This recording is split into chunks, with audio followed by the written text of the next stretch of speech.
គេគ្រប់គ្នាមានក្តីសម័យចង់ធ្វើនេះធ្វើនោះប៉ុន្តែបរិសម្នាក់នេះមានក្តីសម័យចង់ខ្លាចជាឆ្កែដើម្បីខ្លាចជាឆ្កែដោយពិតនឹងគាត់ចំណាយលុយអស់ច្រើនមែនទែនគាត់មានបំណងទៅវះកាត់កាយសម្ផស្សប៉ុន្តែដំណាក់កាលដំបូងនេះគឺគាត់ពាក់ខោអាវដែលធ្វើឲ្យមានរូបរាងដូចឆ្កែសិនទេការវះកាត់នឹងវាគ្រោះថ្នាក់ខ្លាំងមែនតើគាត់ចង់វះកាត់បដូរមុខទាំងស្រុងនឹងឲ្យទៅជាឆ្កែហ្មងវះកាត់យកស្បែកមនុស្សចេញពាក់ស្បែកឆ្កែចូល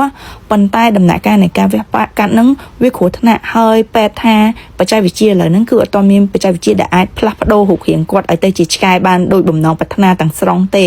អញ្ចឹងឥឡូវហ្នឹងគឺគាត់ពាក់ខោអាវដែលcosplay ជាឆ្កែនឹងសិនហើយគាត់ថាគាត់ចូលចិត្តជីវិតបែបឆ្កែនឹងមែនតែនហួរនៅរងថ្ងៃគឺស៊ីហើយដេកហើយលេង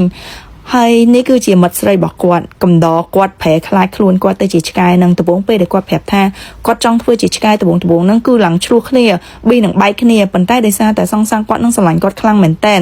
ហើយគាត់សុំឲ្យសង្សារគាត់បំពេញបំណងបំពេញក្តីសម័យគាត់ទៅគាត់ចង់ខ្លាចជាឆ្កែណាគាត់រស់នៅជាមនុស្សមានសម្ពាធធ្វើការឲ្យរលួយអត់សូវបានច្រើនសម្ពាធការងារខ្លាំងមែនតែនគាត់ថាគាត់ធ្វើជាឆ្កែហ្នឹងគឺវាធូរស្រាលវាសប្បាយហើយគាត់ស្រឡាញ់ឆ្កែមិនមែនស្រឡាញ់ចង់ចឹងគឺស្រឡាញ់ចង់ខ្លាចជាឆ្កែហ្មងដោយសារសង្សារគាត់ស្រឡាញ់គាត់ពេកក៏ព្រមតាមបំណងប្រាថ្នាគាត់នៅពេលដែលគាត់ខ្លាចជាឆ្កែហ្នឹងគាត់អត់គេងនៅខែមនុស្សទេសូម្បីតែគេងសម្រាមហ្នឹងក៏ចូលក្នុងធុងឆ្កែហើយពាក់កៅអៅឆ្កែ cosplay ឆ្កែហ្នឹងគឺពេញមួយថ្ងៃអាហារ3ពេលគឺចំណីឆ្កែការរស់នៅប្រចាំថ្ងៃគឺគាត់ធ្វើដូចឆ្កែអញ្ចឹងពេលមិត្តស្រីគាត់ចេញទៅធ្វើការគាត់នៅផ្ទះពេលមិត្តស្រីគាត់មកពីធ្វើការវិញគាត់មកចាំនៅមាត់ទ្វារបក់កតុយចាំឲ្យគេដាក់ចំណីហើយពេលនាំទៅដើរលេងពេលអាបឡៅឆ្កែឲ្យមិត្តស្រីបដាហើយការដែលធ្វើឆ្កែប៉ុនគាត់នឹងដំបងឡើយគឺគាត់ធ្វើតាមក្តីសម័យប៉ុន្តែឥឡូវហ្នឹងវាខ្លាចទៅជាអាជីពមុខរបរគាត់ទៅសេអសគាត់ដើរលេងគាត់អីហ្នឹងគឺមិត្តស្រីគាត់ live វីដេអូរហូតដំបងមិត្តស្រីគាត់នៅតែធ្វើការធម្មតាឥឡូវហ្នឹងមិត្តស្រីគាត់ក៏ឈប់ធ្វើការដែរគឺ live វីដេអូដែលគាត់ធ្វើជាឆ្កែហ្នឹងរលុយបានតាមហ្នឹងឡើងច្រើនឡើងអាចឈប់ធ្វើការមកធ្វើតែវីដេអូរស់នៅបែបឆ្កែមើលថែសង្សារឆ្កែនឹងបានហ្មងបរិមម្នាក់ហ្នឹងនៅប្រទេសជប៉ុនគាត់មានអាយុ30ឆ្នាំហើយការដែលធ្វើជាឆ្កែរបស់គាត់នឹងទទួលបានចំណាប់អារម្មណ៍ពីបណ្ដាញសង្គមខ្លាំងមែនតើវីដេអូរបស់គាត់ហងៃគឺ live និយាយពីការរស់នៅការហូបចុកចំណីអាហារការលេងឥឡូវហ្នឹងគាត់ខ្លាចទៅជាតារាក្នុងបណ្ដាញសង្គមហើយប៉ុស្តិ៍ទូជាច្រើនបានអញ្ជើញគាត់ឡើងប៉ុស្តិ៍ទូអ្វីទៅបើតែគាត់ជាឆ្កែហ៊ានធ្វើអីតាមឆ្កែព្រុសស៊ីហូបចុកដើរលេងរបស់លេងឆ្កែអីទាំងអស់ហ្នឹងមែនប៉ុន្តែតំណែងតំណងគាត់ហើយនឹងសង្សារគាត់នៅតែជាសង្សារគ្នាដដែលគាត់ឆ្កែមែនប៉ុន្តែពេលទៅដើរលេងសួនទៅដើរលេងអីហ្នឹងវាមានមនុស្សប្រុសផ្សេងមកតាក់តងមកញ៉ៃញងអីសង្សារគាត់ហ្នឹងគាត់ចេះប្រច័ណ្ឌទៅព្រុសទៅងអីចឹងហើយបើសិនជាមានមេឆ្កែញីមកលេងចិត្តគាត់សង្សារគាត់ក៏ប្រច័ណ្ឌដែរដេញឆ្កែញីចេញអត់ឲ្យមកកវេកវាយញ៉ៃញ៉ៃចិត្តទេពីអ្នកគាត់នៅតែមានតំណែងតំណងជាសង្សារគ្នាទាំងដែលឥឡូវហ្នឹងខ្លាចទៅជាមនុស្សមួយឆ្កែមួយ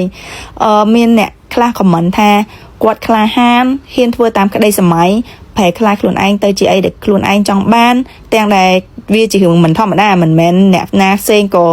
មានបំណងហើយចង់ធ្វើហ៊ានធ្វើដូចគាត់ទេតែអ្នកខ្លះវិញថាគាត់ឈួតថាគាត់នឹងមនុស្សមិនធ្វើទៅធ្វើឆ្កែទៅរស់នៅក្នុងជីវភាពបែបឆ្កែក៏មិនអាក្រក់បែបមិនក៏មានអ្នកខ្លះថាឲ្យគាត់សង្សារគាត់ថា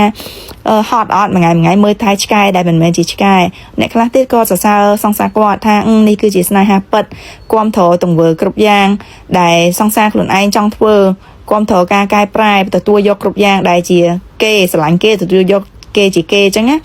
ឡូវហ្នឹងគាត់នៅលើបណ្ដាញសង្គមគឺល្បីខ្លាំងមែនតើរលួយបានច្រើនហើយក៏ចាប់ផ្ដើមមានអ្នកផ្សេងដែលចាប់ផ្ដើមតែងខ្លួនពាក់ cosplay ធ្វើឆ្កែដូចគាត់តែអត់ដូចគាត់ទេព្រោះអីគេគ្រាន់តែពាក់ cosplay មួយផ្លែគាត់នេះគឺពាក់ជាប្រចាំរស់នៅរៀនធ្វើឆ្កែតាមក្តីសម័យរបស់គាត់ហ្មង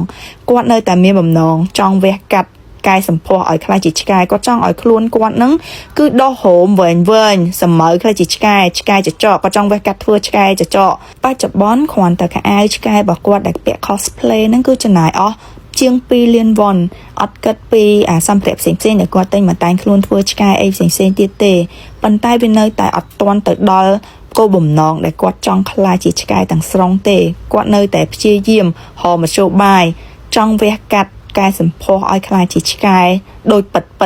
100% ច ចឹងបងប្អូនទាំងអស់គ្នាគាំទ្រគាត់អត់យល់ថាគំនិតរបស់គាត់គួរឲ្យយកតម្រាប់តាមឬមួយក៏គួរតែជៀសវាងអ្វីត្បិតតែយើងដើរក្តាមក្តីសម័យមែនប៉ុន្តែក្តីសម័យខ្លះមានគ្រោះថ្នាក់ខ្លាំងមែនតើជាពិសេសការវះកាត់កាយសម្ផស្សមិនថាផ្នែកណាទេតើវះកាត់គឺមានហានិភ័យហើយ